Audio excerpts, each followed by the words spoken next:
Agaseke k'amakuru mu karere ngapfunduriye muri Uganda. Abategetsi bongeye gufungura umurongo w'itumanaho rya murandasi no kuvuga internet nyuma y'ukwezi ifunze kubera ibikorwa by'amatora ataravuzweho rumwe n'abatavuga rumwe n'ubutegetsi. Mu matora rusange nayo umukuru w'igihugu yabaye mu kwezi kwa mbere umwaka nibwo ikoranabuhanga barifunze. Ikinyamakuru Daily Monitor cyanditswe umutegetsi muri Minisiteri y'itumanaho yabwiye abaturage ba Uganda ko internet yongeye gufungurwa, abamenyesha ko yafunzwe mu nyungu z'umutekano w'igihugu. Minisitiri Peter Ogwanga yanditse kuri Twitter abwira abanya-Uganda ko bakwiriye kwibuka ko imbaraga zabo zigomba gukoreshwa bubaka igihugu kurusha kugisenya. Amahanga yavuze ko gufunga itumanaho rya internet mu gihe cy'amatora n'imbuga nkoranyambaga ari ikimenyetso cy'ubutegetsi bw'igitugu muri Uganda. Igihugu cyavugaga ko bashyigikiye wari uhanganye bikomeye na Perezida Museveni Bwana Cyaguranye Robert bashoboraga kwica amatora. Uyu nawe yanze kwemera ko yatsinzwe, regera urukiko rw'ikirenga ariko rwamukuriye inzira ku murima rumutegeka kwemera ibyayavuyemo. Aya ni amatora yatsinzwe na General Museveni utorewe manda ya gatandatu. Abategetsi ba Amerika baherutse kwamagana imvururu zaranze ayo matora yaguyemo abantu barenga 60, ariko Perezida Museveni yavuze ko ariyo matora meza ya mbere igihugu kigize kuva kibonye ubwigenge. Nasimbukiye muri Kongo Kinshasa, abanyamakuru bicaye imbere ya mudasobwa barandika. Banditswe abapolisi babarirwa mu gihumbi mu ntara y'Kivu Amajyaruguru batabaza leta ya Kinshasa kubatabara bagahembwa, ngo bamwe bamaze imyaka ikabaka 10 batazi ko umushahara usa kuva bambara uyu mwambaro.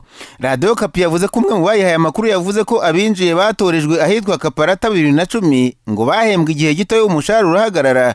Uyu watanze amakuru yavuze ko nyuma y'isenyuka ry'umutwe w'inyeshyamba wahoze witwa M23 batongeye kumenya icyitwa umushahara.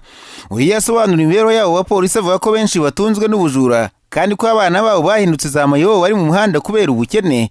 Radio Kapi yavuze ko uyu mupolisi utatangajwe amazina yavuze ko bagize imiryango yabo basaba gukora iyo bwabaga bagashaka uko babaho, cyane cyane ko ngo baba bafite imbunda za leta, ngo rimwe na rimwe barafatwa bakicwa abandi bakabatwika ari bazima. Urwego rwa polisi muri Kivu Amajyaruguru rwemerera Radio Kapi ko iki kibazo kuko gihari, rushimangira ko dosiye yabo yoherejwe Kinshasa kugira ngo ubutegetsi bubahembe nubwo nta tariki iratangazwa. Aba bantu bazongera kuramukanya n'ifaranga. Nararanganije amaso ibinyamakuru byandikirwa muri Kenya. Abanyamakuru bashyize amakaramu ku mpapuro barandika. Banditswe abanyapolitiki badashyigikiye Perezida Uhuru Kenyatta n'umushinga wa Building Bridges Initiative bakomeje kugerwaho n'ingaruka ubutahiwe ni Senateri Irungu Kang'ata uhagarariye akarere ka Murang'a. Ubu nawe bamwambuye ubuyobozi bw'abasenateri b'ishyaka Jubile, ahita asimbuzwa Senateri Kimani Wamatangi uhagarariye Intara ya Kiambu. Amakuru aturuka muri Kenya avuga ko umusenateri yazize ibaruwa aherutse kwandikira Perezida Kenyatta amubwira ko uyu mugambi wa BBI utazwi na busa muri rubanda ko nta n'icyo umaze. Ishyaka Jubile biciye mu munyamabanga mukuru waryo ryavuze ko ibaruwa uyu musenateri wari kwibere yanditse igaragaza ubupfura buke no kubahuka umukuru w'igihugu. Uyu musenateri wari usanzwe ari ku mwanya wa gatatu mu bayoboye Sena ya Kenya, ngo kuba yarandikiye Kenyatta bikajya mu itangazamakuru ari ubijyanye bivuze ko atakizewe kuko nta muntu wo mu mbere ukwiye kumena ibanga. Ikinyamakuru The Standard cyanditse kibaza kizakurikira nyuma y'uko intebe ikomeye yatswe, ariko yavuze ko muri Sena tijyanye ahubwo ari intumwa ya rubanda. Ubu ngo agiye kwegerera abaturage ahagarariye baganira azagira icyo atangaza bamaze kwemera ibyo azavuga. Muri iki gihugu cyitegura amatora ya perezida umwaka utaha, amakuru aturuka yavuga ko Senateri Irungu Kang'ata ngo yaba ari umwe washyigikiye ko Vice Perezida William Ruto asimbura Kenyatta nk'uko amasezerano bumvikanye ubusanzwe abisaba.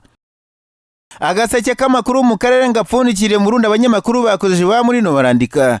Banditswe Minisiteri y'Ubuzima mu Burundi itungwa agatoki kongera amafaranga yo kwipimisha COVID-19 ubu ngo byavugishije abaturage batari bake. Amakuru aturuka mu iki gihugu ravuga ko aya mafaranga yongerewe ku kigero cya 500% kuko ubusanzwe bishyuraga ibihumbi 10 by'amarundi, none ubu abaturage bashaka kwipimisha COVID-19 barikizwa ibihumbi 60 by'amafaranga akoreshwa i Burundi. Ikinyamakuru Iwacu Burundi cyanditswe abaturage bamwe bavuze ko amafaranga bayazamuye ku buryo bukomeye ubu ngo yabaye umurengera. Icyakora abandi basanzwe batembera muri kano karere bavuze ko ukurikije ibindi bihugu muri yahise abarundi ngo bari guca amafaranga aringaniye. Nta bategetsi bigeze batangaza impamvu ayo mafaranga yazamuwe, ariko amakuru hari nuko ngo impamvu bazamuye ibiciro ari uko hakoreshwa ikoranabuhanga rihanitse mu gupima ndetse n'urupapuro rushyirwaho ibizamini narwo ngo rurahenze.